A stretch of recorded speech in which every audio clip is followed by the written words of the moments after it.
The father of the new American cuisine finally gets his movie. Today I have come to tell you about Jeremiah Tower, the last magnificent. Jeremiah Tower, you may not have heard his name. I had never heard of him before. Do you like food? I really like food. Jeremiah Tower is a famous chef.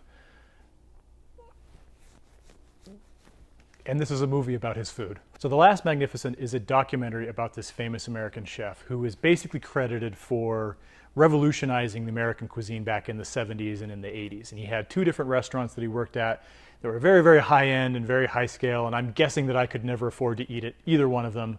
But they're actually fodder for a pretty fun documentary. It tells Jeremiah's story. He grew up basically in this really lonely situation where he had a very, very wealthy family, and so they were always traveling around the world, and they never really kept track of this guy. And so as a kid, he would basically just wander around in these grand dining rooms and these halls, and he would eat this incredible food.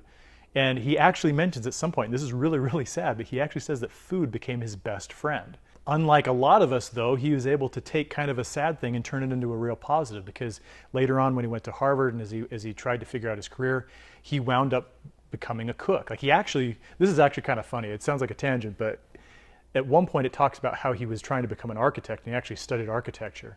And he was really into underwater architecture. And so he designed like these underwater residences because he really dug Jacques Cousteau.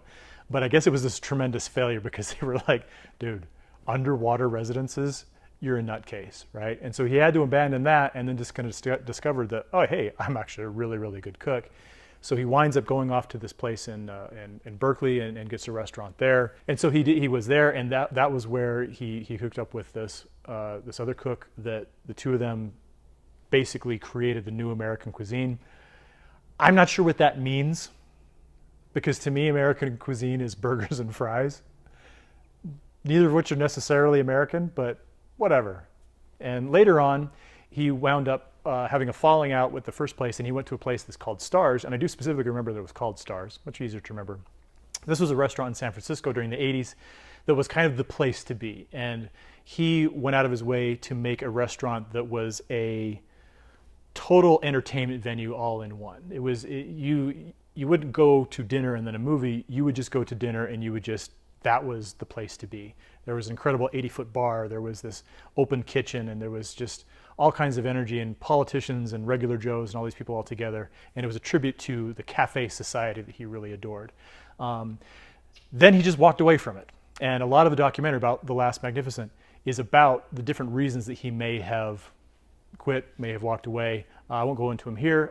I would highly recommend this documentary. It's not mind-blowing or fantastic. I mean, I would give it 3 stars out of 4, but I found it to be very interesting. The Jeremiah character himself, he is not a character, I mean, he is a real person. Very interesting, very charismatic. We hear from him. We also hear from a lot of his friends. We hear from some famous, Martha Stewart and Anthony Bourdain and some people like that. Yeah, it's pretty insightful. And what is very interesting about it, I think especially, is that if you have any kind of artistic inclinations, but haven't really spent a lot of time on the food side of it, it's interesting to see how his passion and his contribution to cuisine sounds similar to what you might hear about artists doing as painters or musicians or filmmakers or dancers or anything. I mean, making food is an art, and he is one of the chief artists. So like I said, I would give this one 3 stars out of 4 overall. Definitely an enjoyable documentary. It's probably not going to change your life, but I think it's worth a look. The documentary does have some scattered R-rated language from time to time, so it would probably net an R rating, not a very hard R, and that's really about all that there is in terms of content that might give it one rating or another. So like I said, I'm a hamburger and fries guy when it comes to American cuisine. So tell me, what do you think American cuisine is, and where would you recommend that I go to have an American cuisine experience? Leave your answers in the comments below. So thanks as always for watching. This has been Movie Reviews by Josh, your location, your destination for daily, insightful, mind-blowing movie reviews. Be sure to subscribe and keep your notifications on so you can see our new videos as soon as they're posted. And thanks as always to Rocket Gator for their continued, loyal, devoted, and endearing sponsorship.